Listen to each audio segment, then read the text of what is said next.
Agora eu vou pedir para que você levante a sua mão direita sobre o Padre e filho. Possamos pedir neste momento a intercessão da Virgem Maria, de São Miguel Arcanjo, de toda a milícia celeste, que possa vir sobre o Padre. Que tudo aquilo que sair dos lábios, tudo aquilo que for, Senhor, lançado, seja como uma semente fértil ao nosso coração e à nossa alma. Nós te pedimos desde já, abençoa, Senhor, fortalece, proteja, para que nenhum mal do inimigo possa vir nos alcançar. Tudo isso nós te pedimos, na intercessão de Nossa Senhora. Ave Maria, cheia de graça, o Senhor é convosco. Bendita sois vós entre as mulheres. Bendito é o fruto do vosso ventre, Jesus. Santa Maria, Mãe de Deus, rogai por nós, pecadores, agora e na hora de nossa morte.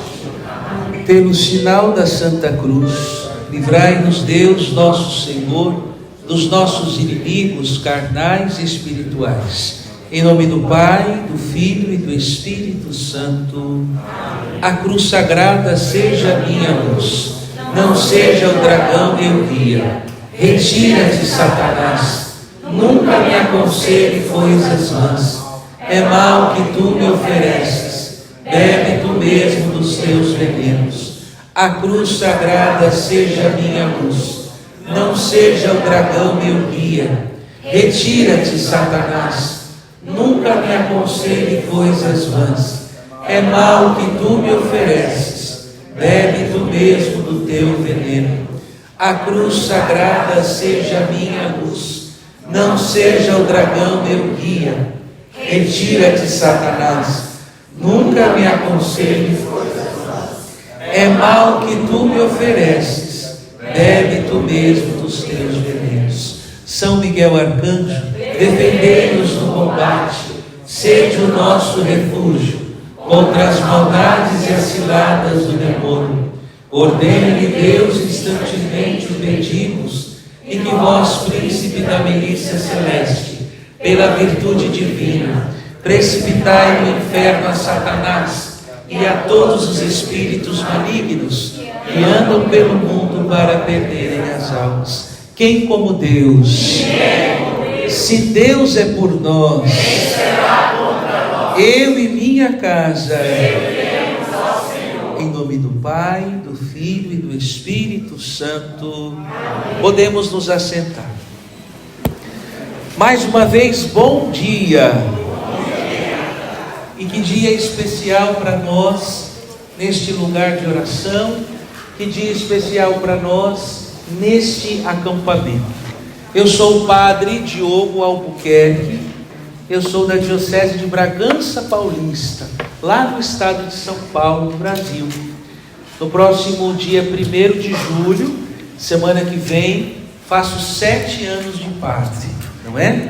E tenho a graça de voltar a este estado para estar com vocês. E como disse quando estive em Margate, falei, se Deus quiser e permitir, a próxima vez que voltar para cá, para esse estado, quero trazer mamãe, e mamãe veio dessa vez, está ali, ó.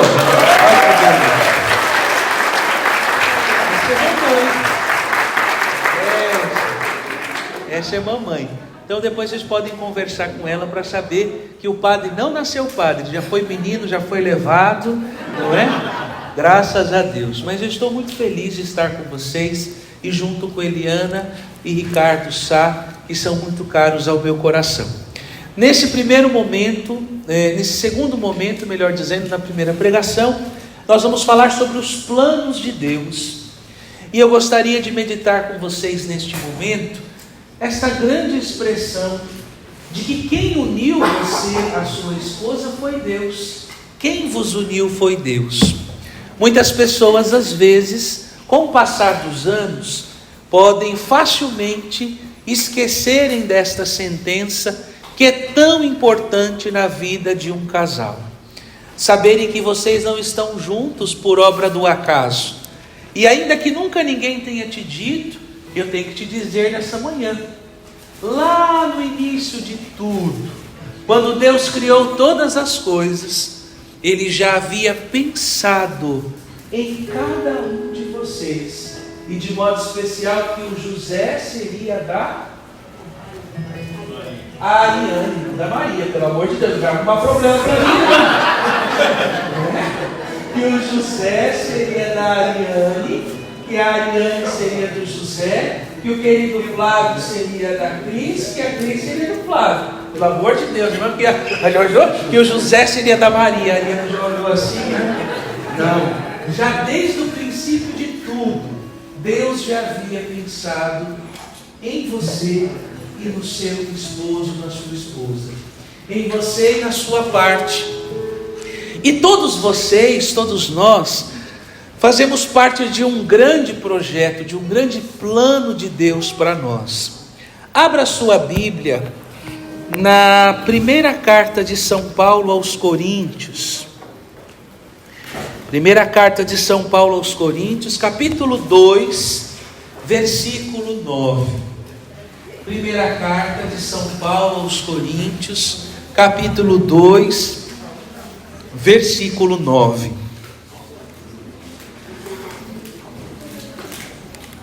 E aqui neste texto nós vamos ver a beleza do projeto de Deus para as nossas vidas. Primeira carta de São Paulo aos Coríntios, capítulo 2, versículo 9. Diz assim: é como está escrito: coisas que os olhos não viram, nem os ouvidos ouviram, nem o coração humano imaginou, tais são os bens que Deus tem preparado para aqueles que o amam. Eu vou ler de novo. É como está escrito: coisas que os olhos não viram, nem os ouvidos ouviram, nem o coração humano imaginou, tais são os bens que Deus tem preparado para aqueles que o amam. Palavra do Senhor. Dá um beijo aí na sua Bíblia. Então veja, os nossos olhos, os nossos ouvidos, a nossa humanidade, o nosso coração, por mais inteligente, por mais capaz que seja, ele jamais poderia imaginar, ele jamais poderia vislumbrar, ele jamais poderia ter imaginado o que Deus tem reservado para nós. E isso é tão lindo de nós sabermos, porque nós vamos começando a entender que a nossa vida, ela é uma história escrita por alguém que nos conhece por dentro, e que nos conhece muito antes de nós podermos imaginar. Este Deus que nos conhece, que nos sonda, como diz a palavra no Salmo 138, a palavra nem chegou à nossa boca e Ele já sabe. Esse Deus amado, querido, Ele te criou, Ele sonhou com você, Ele pensou você. Ninguém está aqui por obra do acaso. Embora talvez você possa já ter ouvido um dia: ah, você foi a rapa do tacho, ou você não foi querido, não foi pensado, você foi um acidente, nós não queríamos mais ter filhos, aí veio você. Por mais que estas coisas um dia já tenham sido ditas a você, nós sabemos que nenhuma folha cai da árvore sem com que Deus queira. Nós sabemos, como Santa Teresinha já nos ensinou, que nós somos o pensamento de Deus. Um dia Deus pensou o Flávio e o Flávio passou a existir. Um dia Deus pensou o José e o José passou a existir. E a beleza deste plano, deste projeto, ela tem uma finalidade. Quando nós fomos criados, nós não fomos criados para sofrer. Você sabia que nós somos criados para a felicidade? Eu e você fomos criados para sermos felizes. Eu e você fomos criados para viver em plena comunhão com Deus. E que beleza o Senhor ter preparado este lugar para nós, que os nossos olhos se encantam de beleza, e nós podemos imaginar, olhando para este lugar, se aqui é assim, imagina como era o paraíso lá no Éden, aonde Deus colocou Adão e Eva. Porque se nós formos pensar a nossa história começou com um casal, com estes primeiros pais que vieram antes de nós. Deus fez o homem formado a partir do barro, como nós vimos na missa, e depois de ter criado todas as coisas, Deus colocou este homem no paraíso. Só que ele percebeu que o homem, embora já tivesse todas as coisas, ele estava sozinho. E ele percebeu que não era bom que o homem estivesse só.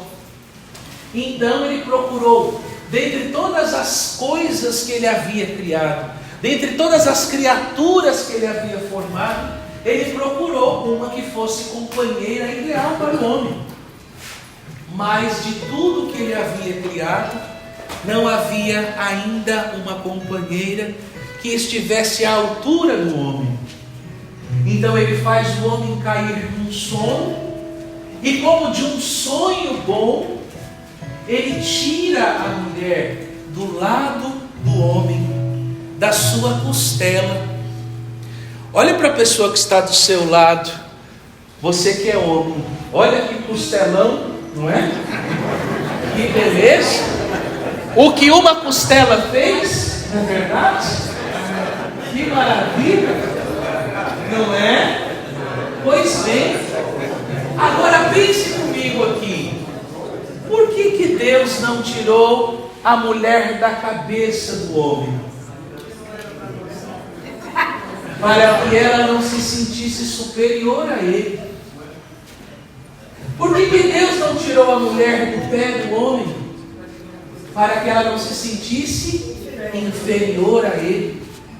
O homem tirou a mulher do lado do homem, para que o homem entendesse que é somente tendo-a do seu lado que ele vai poder ter equilíbrio, que eles são codependentes, que um precisa do outro.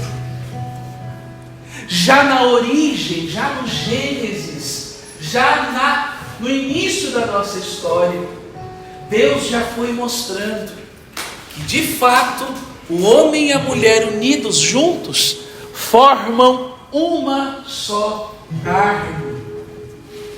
E eu não sei se você já se deu conta disso, mas um dia um vai ter que ir primeiro. Já decidiram quem vai? Esse final de semana é uma ótima oportunidade,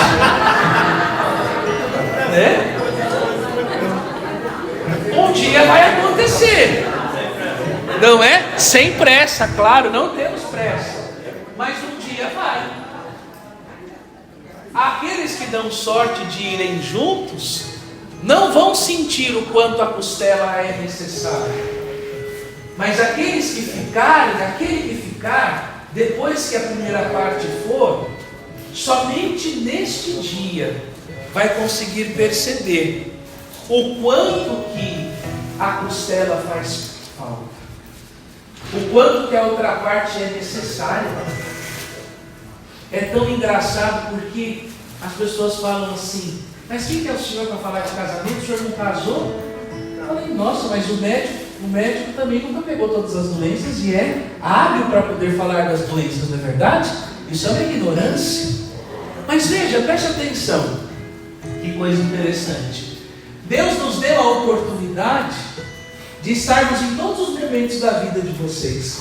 Sou eu que batizo, sou eu que confesso, sou eu que dou a comunhão, sou eu que entrego para o bispo crismar, porque é o padre que apresenta, sou eu que assisto o seu casamento, sou eu que depois devolvo você para a terra. Então eu tenho a oportunidade de acompanhar a sua vida em todos os processos.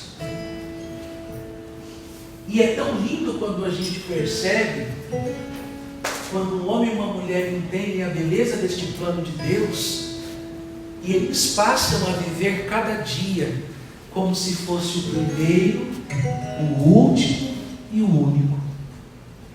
E é muito engraçado, porque quando a gente vê vocês no dia a dia, um sai e o outro fala assim: se eu pudesse eu matava isso aí. Ai, padre, por que não morre logo essa grama? Para não falar outra coisa. E como o Padre Léo dizia, quando namora é tudo pequenininho os bichos, depois que casa os bichos crescem, né? Nem vão perguntar como eles se transformam. Mas é interessante que quando o padre chega para fazer as exéquias, o padre percebe a diferença do choro da saudade para o choro do remorso. A gente percebe naquele dia exatamente quem viveu bem e quem apenas viveu. No projeto que Deus criou para o homem e para a mulher, Deus lhe pague, neste projeto não havia morte, não havia sofrimento, não havia infelicidade. Deus criou o homem e a mulher para viverem no paraíso em comunhão com Ele. Mas a condição para permanecer no paraíso era uma: a obediência e a fidelidade. Ora, parece-me que para que um casamento também consiga prosperar, essas duas realidades são necessárias: obediência e fidelidade. Ora, enquanto o homem e a mulher estavam ouvindo a voz de Deus e obedecendo o que Deus lhes pedia, eles permaneceram no paraíso. A partir do momento em que eles deixaram de ouvir a voz de Deus e passaram a ouvir a voz da serpente, eles não só perderam o paraíso, como eles se tornaram mortais. Adão e Eva, antes da queda, eram imortais. Eles não sabiam o que era a morte. Por quê? Porque São Paulo vai dizer lá na frente que o salário do pecado é a morte. Até a queda não existia morte. Quantas e quantas vezes também na vida há dores. Enquanto vocês são fiéis e obedientes ao que Deus lhes pede, vocês experimentam na vida de vocês um tempo de graça. Passa pela cruz, passa pela dificuldade, mas continua sendo de graça, porque aonde Deus está, não há espaço para a infelicidade. Neste projeto de Deus para a vida de cada um de vocês, para a vida de cada um de nós, Deus escolheu que você e a sua esposa deveriam, dentro desta grande dinâmica do projeto que Ele tem para vocês, não se esquecerem que, enquanto Ele estiver no controle das coisas, tudo vai bem. Porque talvez você não leia a Bíblia, mas tem um salmo que você sabe de cor, pelo menos a resposta: o Senhor é o meu e... Olha, há uma condição aqui: para que nada me falte, o Senhor precisa ser o meu pastor. E aqui está algo muito interessante. Por que será que a serpente foi falar com a mulher e não com o homem? Há quem diga porque a mulher não é. O que vocês acham? Vamos lá, homens, aproveite que eu estou no comando. Por que vocês acham que a serpente foi falar com a mulher e não com o homem? Porque ela está sempre na frente. Porque ela está sempre na frente. Pode ser? Porque ela é mais confiável. Que mais? Está ficando bom. Ela seria. Porque ela escuta mais. Ela seria aquela que convenceria o homem a fazer. Porque ela seria aquela que convenceria o homem a fazer. Está ficando interessante. Porque ela é mais obediente. Olha, vamos lá. Na minha paróquia eu fiz uma pesquisa. Quem fala mais, o homem ou a mulher? Qual que foi o resultado? Que a mulher fala mais. E junto com essa pergunta eu fiz outra: quem é mais fofoqueiro, o homem ou a mulher? Acreditem que quem ganhou é o homem mais fofoqueiro que a mulher. Não sei se na América é assim.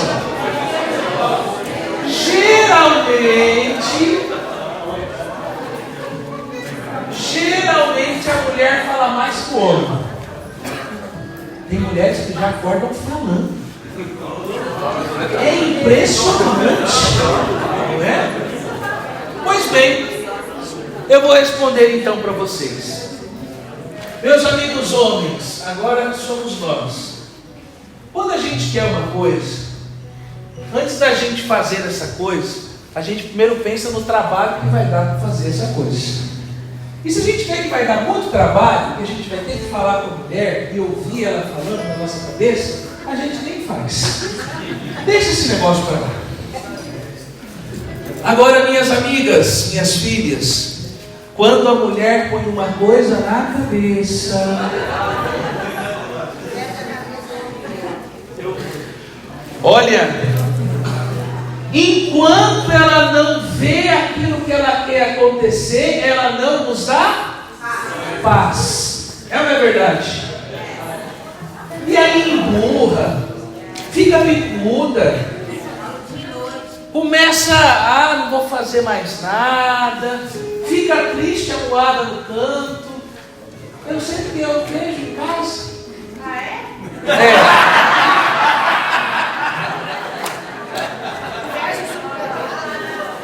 Acaba com a vida do homem.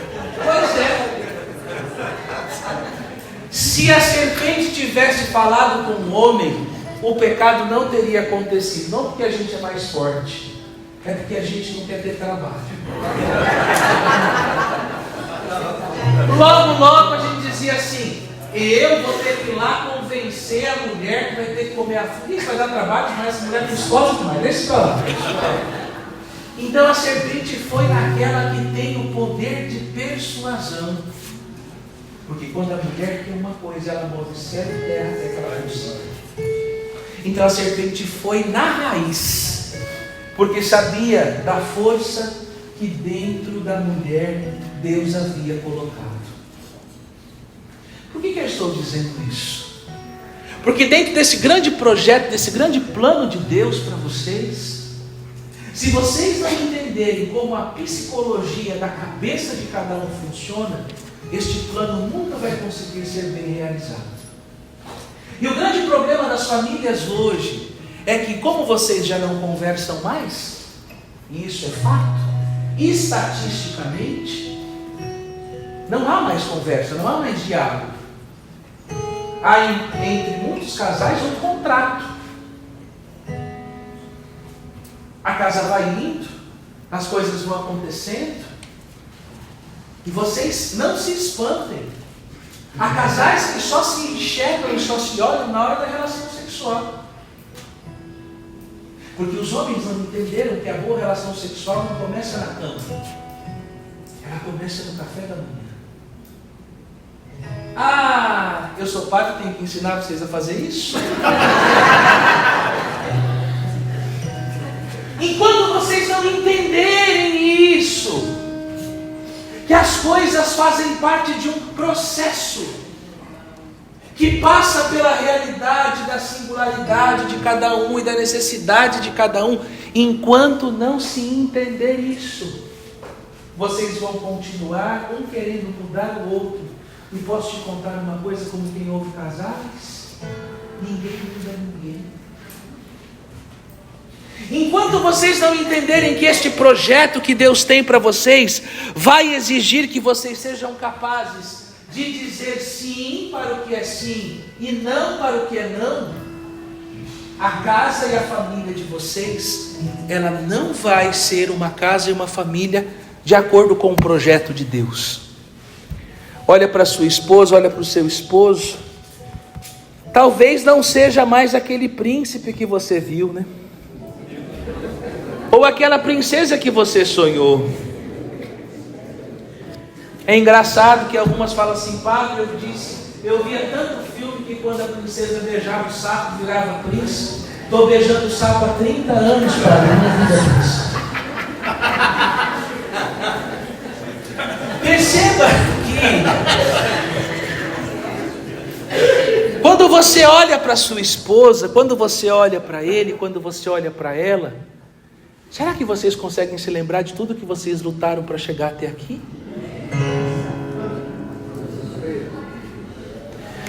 Porque quando há amor, a gente mora até debaixo da ponte. A gente come o que tem que comer. E se não tiver o que comer, a gente passa fome junto. Só que há um grande problema e um grande perigo que tem destruído muitas famílias neste lugar chamado América. Quando o Mamon toma o lugar de Adonai, as famílias começam a se destruir. Quem é Mamon? O Deus das riquezas. Há muitas famílias que chegaram aqui juntos. O esposo e a esposa passaram por apuros. Alguns já me relataram, comeram bolacha, água e sal com banana 7 dias. Passaram apuro e aperto. E hoje, depois de alguns anos, agora é o meu dinheiro, o seu dinheiro. E quando fala de dinheiro, é bom nem conversar, porque mulher não sabe mexer com conta. Mas quando as coisas estavam apertadas, quem é que segurou a sua mão e bebeu água com você e comeu bolacha de água e sal? Perceba que se nós não entendermos este projeto, este plano de Deus, nós podemos facilmente cairmos na mesma ilusão da serpente que sedutoramente começou a querer convencer a mulher que o que Deus tinha dado não era suficiente e que ela precisava cobiçar aquilo que não era dela. E quando que a infelicidade toca a nossa vida e destrói a nossa casa? Quando a gente deixa de ser agradecido por aquilo que a gente tem e começa a olhar para aquilo que não é nosso. Quando que o seu carro deixa de prestar? Quando o seu vizinho compra um carro novo. Quando que a sua casa deixa de ser boa? Quando você vai numa casa maior que a sua. Pode parar para perceber que a mesma sedução, que a mesma tentação que a serpente submeteu a Eva, ela continua subestimando e submetendo a cada um de nós. Porque qual que é o propósito dela? Uma vez que ela foi expulsa do paraíso e que ela sabe do amor que Deus tem por nós e do projeto que Deus tem para mim e para você, ela não pode mais voltar para o céu. Deixa eu te dizer isso. O demônio não pode se converter, porque o anjo, diferente de nós, ele não tem aquilo que nós temos. Nós estamos submetidos ao tempo e ao espaço. Os anjos possuem ciência plena. Quando Deus submeteu Lúcifer e os outros anjos à prova de fidelidade, Deus deu a eles a capacidade de ver toda a história da salvação. E diante daquilo eles fizeram a opção de não servir. Não serve, não servirei. E Jesus disse que viu Satanás cair do céu como um raio, junto com 1/3 de anjos. E uma vez que eles já não podem mais voltar para o céu, e Lúcifer sabe o quanto o céu é bom, ele sabe como estar na presença de Deus é bom, mas ele não tem mais como voltar. Então ele assumiu um projeto. Uma vez que eu não posso mais voltar para lá, então agora eu vou fazer de tudo para que vocês não cheguem lá. Uma vez que ele quis ser como Deus e ele jamais pôde receber de Deus esta grande honra, então ele assumiu um projeto. Já que nós somos imagem e semelhança de Deus, ele vai fazer de tudo para que esta imagem e semelhança de Deus seja suja, seja manchada, seja machucada, e por isso, por meio do pecado, ele tem entrado e destruído aquilo que de mais belo Deus criou. E quando nós falamos da vida 2, nós precisamos tocar nessas realidades, porque infelizmente, porque não entendemos mais a dimensão deste projeto, nós nos esquecemos que ainda que estejamos nesse mundo, nossa terra não é aqui. Nós somos cidadãos do céu. Filipenses capítulo 3, versículo 20. A nossa verdadeira morada é o céu. E veja que lindo. Quando nós pensamos no sacramento do matrimônio, nós pensamos num sacramento que nos foi dado pela igreja como um sacramento de serviço. Existem 3 classificações de sacramentos na igreja. Repete com o padre: sacramento de iniciação à vida cristã, batismo, Eucaristia e crisma. Repete com o padre: sacramentos de cura, confissão e unção dos enfermos, e sacramentos de serviço, ordem e matrimônio. Então veja que você não se casou simplesmente para ser feliz. E é por isso que muitos casamentos hoje não vão muito adiante. Porque eu pergunto para os jovenzinhos: mas por que vocês querem casar? E a resposta é imediata: porque eu quero ser feliz. Quem casa porque quer ser feliz já tem um grande problema, já tem um grande ídolo a ser realmente vencido, ele mesmo. Porque eu não caso para ser, eu caso para fazer o outro feliz. E nesta troca, e nesta grande experiência de dar, de receber, de morrer e de viver, eu vou fazendo com que o outro, a minha costela, a minha parte, possa ser complementada. E olha que extraordinário, gente, olha que lindo. Se o sacramento do matrimônio é um sacramento de serviço, logo o homem e a mulher unidos na presença e na graça de Deus precisam cumprir uma missão, precisam servir de alguma forma. Pergunta aí para o seu vizinho: como que nós estamos servindo a Deus? Fala com ele, fala com ela, estamos almoçando. Como que nós estamos servindo a Deus? Pois é. Como que um casal serve a Deus neste grande sacramento do matrimônio? Por meio de 2 realidades, as 2 grandes finalidades do matrimônio, que é a via unitiva e a via procriativa. Porque Deus não parou de criar lá no 7º dia, Ele continua criando, só que agora Ele utiliza como os instrumentos desta criação o homem e a mulher.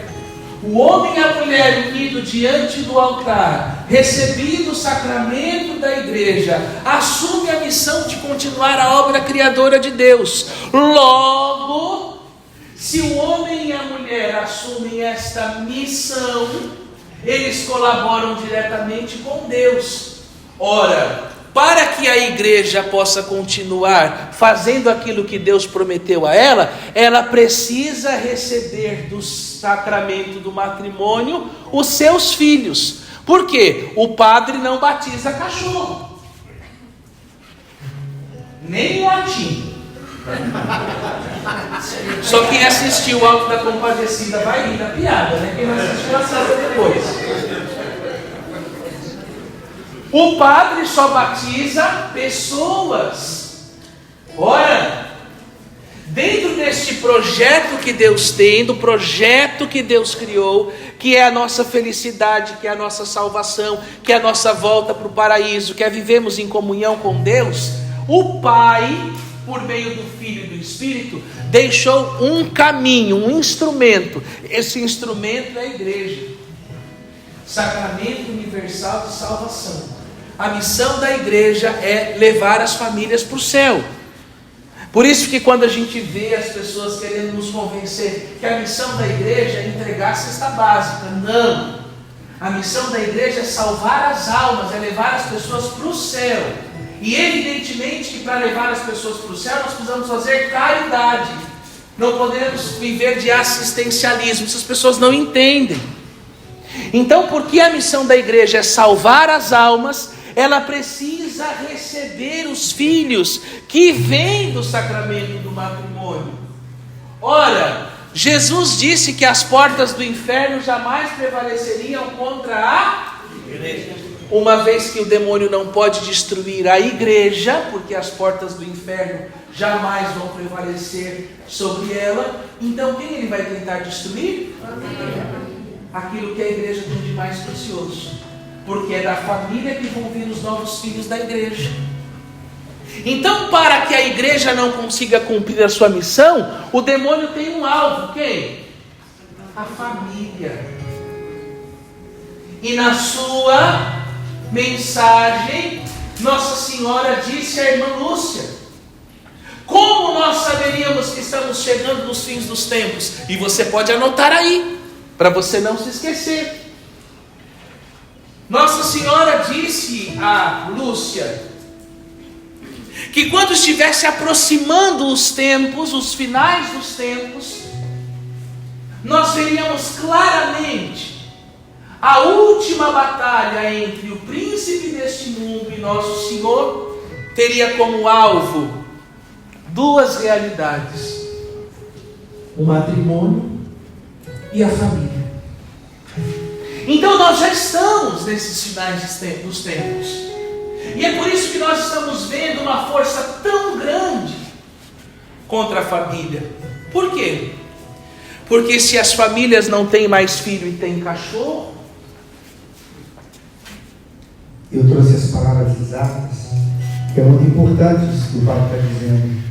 A batalha final entre o Senhor Jesus e o reino de Satanás será a respeito do matrimônio e da família.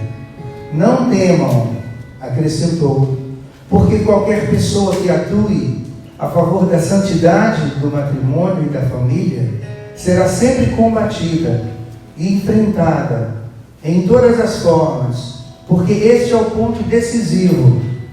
Entretanto, Nossa Senhora já esmagou a cabeça da serpente. glória a Deus. Pode aplaudir, Nossa Senhora já esmagou a cabeça da serpente. Então percebam, meus filhos, e aqui eu já vou me encaminhando para o final dessa primeira parte, dessa primeira palestra. Percebam que o que você está passando na sua casa, com a sua família, isso não é obra do tempo em que estamos. Isso é algo que foi arquitetado, é algo que foi planejado, que foi feito em um laboratório, que foi pensado. Pessoas sentaram e arquitetaram, movidas pelo espírito das trevas. Temos que destruir a família. Por que temos que destruir a família? Porque a família é um escudo que protege, sustenta e mantém em pé e em marcha a igreja de Nosso Senhor. Por isso vamos promover a ideologização da vida. Você pode fazer o que você quiser com o seu corpo, meu corpo, minhas regras. Pode matar sim, pode fazer aborto sim. Claro, todo mundo que é a favor do aborto já nasceu.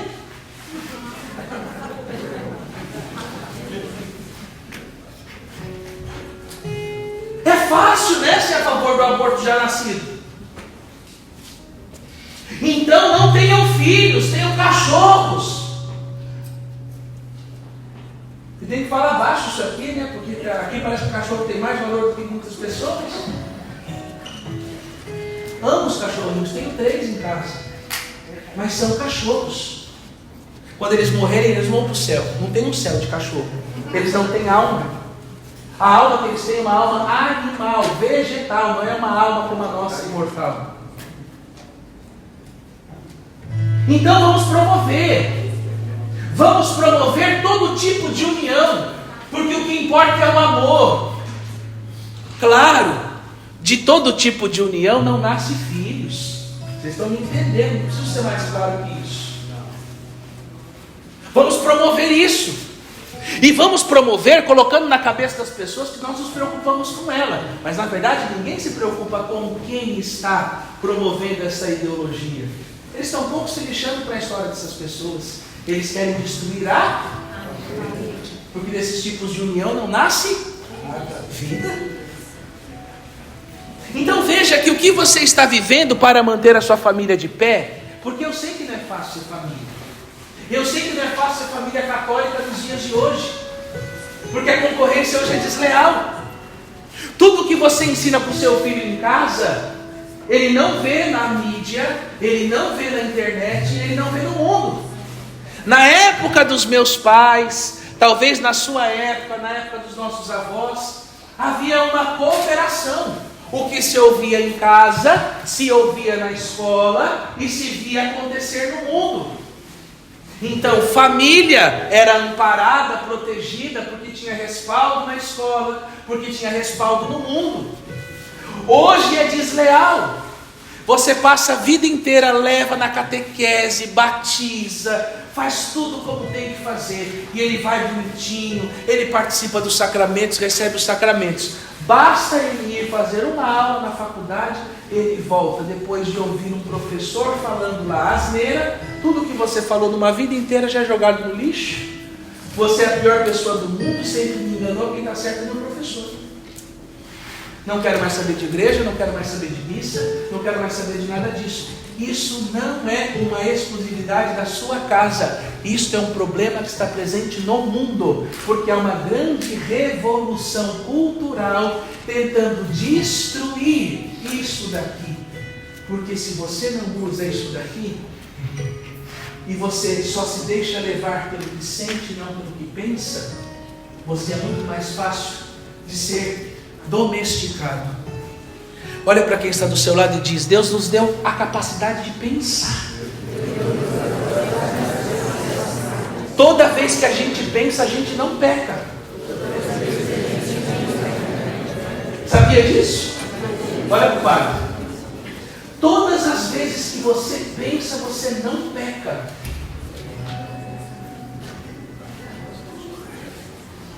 Vou te dar um exemplo. Graças a Deus aqui na América todo mundo respeita esse sinal de trânsito, né? Uma beleza de dirigir, né? Ninguém te fecha, é verdade? Acabou de ser fechado, o que te vem na cabeça? Vou xingar, vou buzinar, só que daí você lembra que você veio no acampamento de casais. E que seu filho está no banco de trás, vendo tudo que você faz. Aí você vai segurar o volante mais forte e fala: o padre falou que quando eu penso eu não pego. Então eu fui no encontro de casais, agora eu preciso dar testemunho, meu filho está vendo o que eu faço, então eu não vou xingar, não vou buzinar, porque eu tenho que formar um homem de valor, não um bicho. Bicho já tem demais aí fora. E por isso que o mundo está do jeito que está. Meu filho tem que entender que há uma diferença entre valor e preço.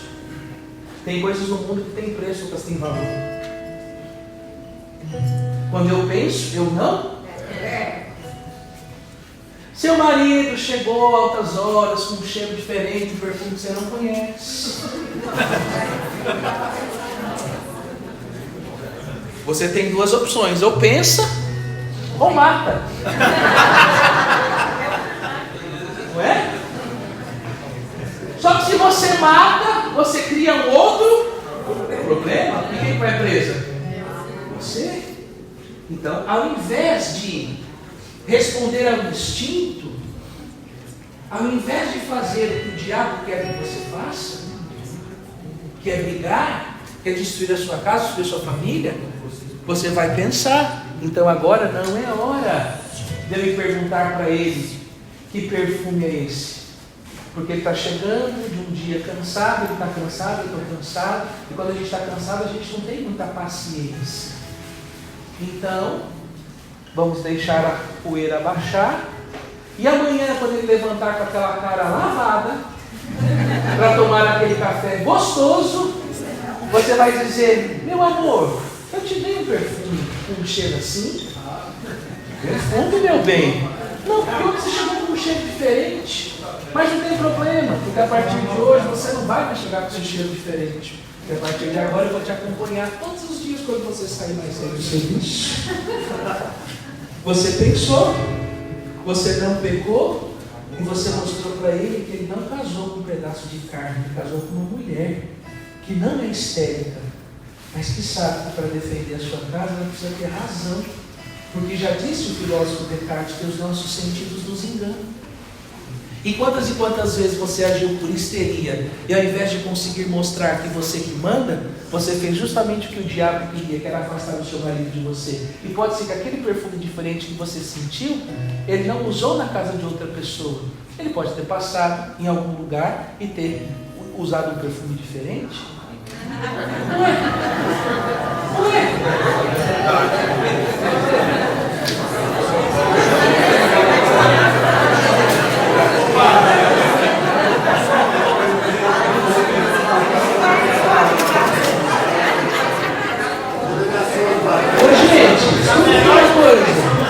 Escuta aqui uma coisa.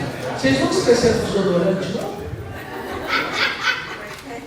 Vocês não esqueceram do desodorante? Não, estou perguntando para as mulheres que fizeram lá. Vocês não esqueceram do desodorante? Quando vocês esqueceram, vocês saíram fedidas? O princípio da desconfiança é uma semente que o demônio coloca para destruir muitas casas. Quem desconfia? Quem não ama, porque quem ama sabe quem está do seu lado.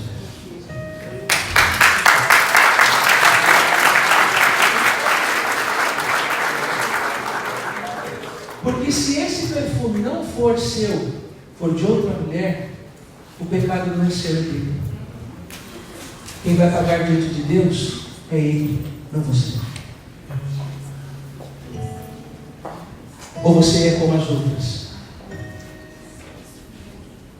Eu estou falando para mulheres de valor, não de preço.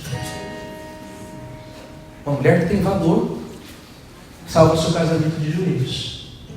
Porque entende que o que tem que ser forte na sua casa não é a garganta, é a fé. Uma mulher baseada na palavra de Deus, ela tem controle da situação. Porque ela não é só um pedaço de carne. Ela é alguém que sabe onde termina a sua casa. Então eu estou trazendo vocês a uma consciência que vai para além daquilo que todo mundo vê. Porque hoje, no mundo em que nós vivemos, confiança já não é mais um valor.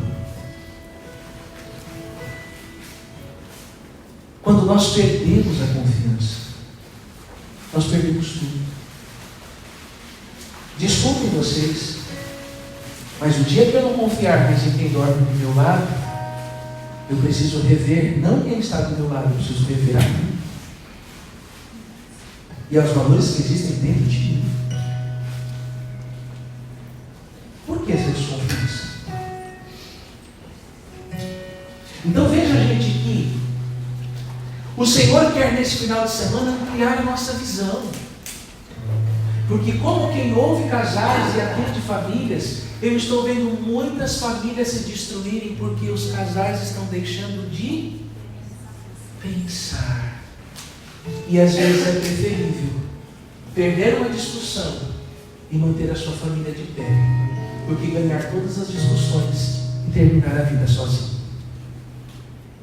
Tem muita gente que está optando por ganhar as discussões e não está pensando. E por isso está entregando a sua casa de bandeja. Então eu quero encerrar a minha pregação justamente com esta passagem que diz: abra sua Bíblia. Evangelho de São Mateus, capítulo 7, versículo do 20 ao 29. Tiago, levanta aquela placa de novo que eu não enxerguei. Mateus 7, do 20 ao 29.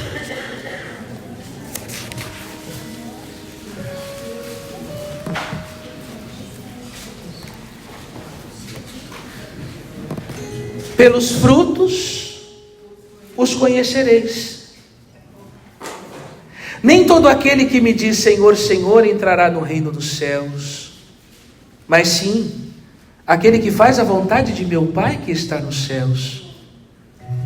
Muitos me dirão naquele dia: Senhor, Senhor, não pregamos nós em vosso nome, e não foi em vosso nome que expulsamos os demônios e fizemos muitos milagres? E no entanto, eu lhes direi: nunca vos conheci. Retirai-vos de mim, operários maus. Aquele, pois, que ouve estas minhas palavras e as põe em prática, é semelhante a um homem prudente, que edificou sua casa sobre a rocha. Caiu a chuva, vieram as enchentes, sopraram os ventos e investiram contra aquela casa. Ela, porém, não caiu, porque estava edificada na rocha. Mas aquele que ouve as minhas palavras e não as põe em prática, é semelhante a um homem insensato, que construiu sua casa na areia. Caiu a chuva, vieram as enchentes, sopraram os ventos e investiram contra aquela casa. Ela caiu e grande foi a sua ruína. Quando Jesus terminou o discurso, a multidão ficou impressionada com a sua doutrina. Com efeito, ele a ensinava como quem tinha autoridade e não como os seus escribas. Palavra da salvação. Nem todo o que me diz Senhor, Senhor entrará no reino dos céus, mas aquele que faz a vontade de meu Pai que está nos céus. Fazer a vontade de Deus e não a nós. Infelizmente, as ideologias e a história ferida de cada um de nós, e por isso que nós precisamos falar da nossa história, e por isso nós precisamos tratar da nossa história nesse final de semana. Muitas das coisas que nós vivemos, elas estão baseadas naquilo que nós trazemos como arcabouço da nossa própria vida. Sem percebermos, nós fomos incutindo no imaginário e no interior dos nossos filhos, e talvez vocês receberam isso dos seus pais, dos seus avós, frases de efeito como essa: homem não presta.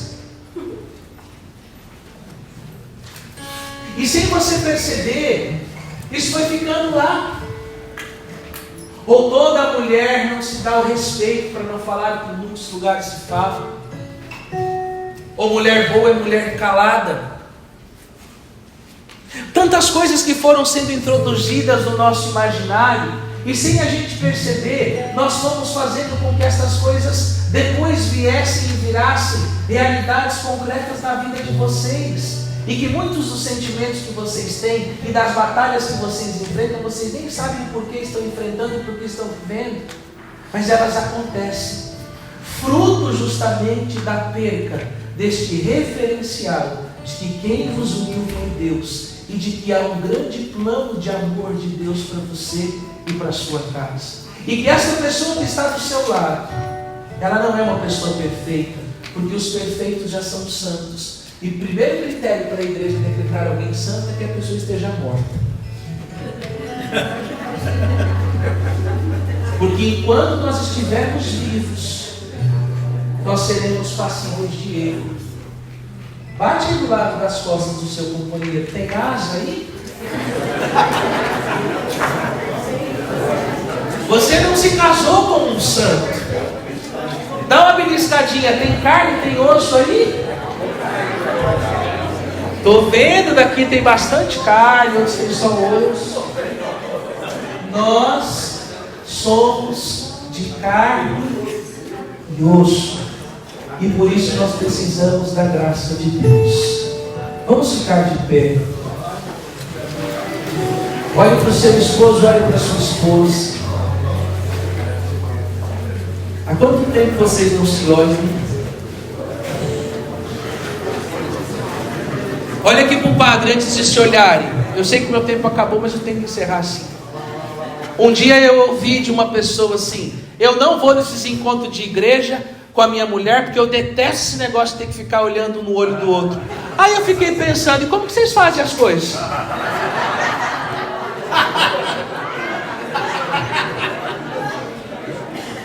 Estranho no mínimo. Olha para o seu esposo, para a sua esposa. Sua esposa para o seu esposo, não para o outro. Há quanto tempo vocês não se olham? Talvez já não há mais aquela jovialidade,